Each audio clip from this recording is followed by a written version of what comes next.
Today, let's dive into the story of a man whose travels are just, well, they're so epic they almost defy belief.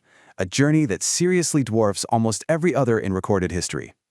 So when you think of legendary explorers from way back when, who pops into your head? Marco Polo, right? Maybe Zheng He?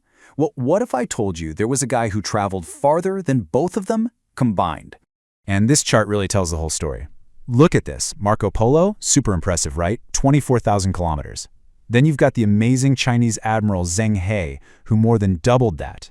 But then you have Ibn Battuta, a staggering 117,000 kilometers. It's not even close. He didn't just break the record, he absolutely shattered it. So who was this guy, Abu Abdullah Muhammad ibn Battuta? Well, he was born way back in 1304 in Tangier, Morocco, into a pretty well-off family of Islamic legal scholars. And what's really incredible is that his entire unbelievable life story comes to us from just one source, his own account. As a young man, he studied law. Everyone expected him to follow the family business, become a judge or a Qadi. But he had this powerful itch to see the world. And you can really feel that pull in his own words. He talks about being swayed by an overmastering impulse. I mean, it was a desire so strong that he was willing to leave literally everyone and everything he had ever known behind. But here's the thing. This epic 30-year odyssey didn't start out as some grand plan to explore the globe. It all began with a much simpler, more focused goal, the sacred pilgrimage to Mecca. So he sets off at just 21 years old to perform the Hajj, which is a journey to Mecca and the central pillar of the Islamic faith. Now, this trip was supposed to take about 16 months. He would not see his home again for nearly a quarter of a century. Just let that sink in. He wasn't stupid, so for safety, he joined a caravan, traveling through places like Tunis and Cairo. But then, his direct route to Mecca gets blocked by a local rebellion. And it's at this point that a holy man gives him a prophecy, telling him he'll only reach his destination by going through Syria first. And that little detour, it would define the rest of his life. So this is the moment. This is the pivot. After he fulfills his religious duty, he totally could have just turned around and gone home. But the taste of the road, that sense of adventure, it was just too strong. He chose to keep going, turning northeast toward Persia.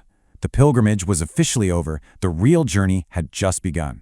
So after years of crisscrossing the Middle East and Persia, you'd think Ibn Battuta might be ready for a break, right? Nope. His journey was far from over. He turned his attention south, drawn to the buzzing, vibrant trading coasts of Africa. So he hops on a boat and starts sailing down the Swahili coast, a region they used to call the land of the Zanj. He's visiting these bustling port cities like Mogadishu, which he described as an exceedingly large city with a super powerful sultan and tons of rich merchants. One of his most important stops, though, was the island of Kilwa, which is in modern-day Tanzania. Now, this wasn't just some random port. Kilwa was a major center for the gold trade, and you could see its immense wealth absolutely everywhere. He was totally blown away by it. He called Kilwa one of the most beautiful towns he had ever laid eyes on.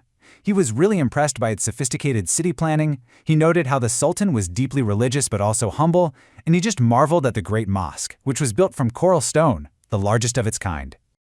Okay, so from Africa, his ambition just gets bigger. His next goal? India. He's hoping to find a job with the powerful Sultan of Delhi. But the path to power? Well, it would prove to be one of the most dangerous legs of his entire journey. To get to India by land, he first had to cross the absolutely formidable Hindu Kush Mountains. And he recorded the grim, chilling origin of its name.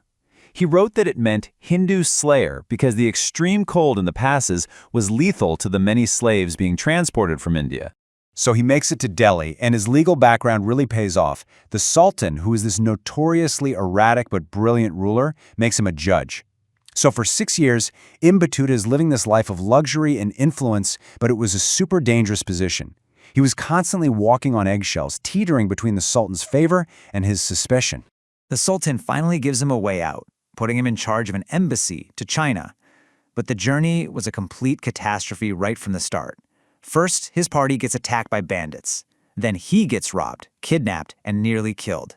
After this harrowing escape, he finally makes it to the coast, only to watch as a sudden storm wrecks and scatters all of his ships. I mean, you can't make this stuff up.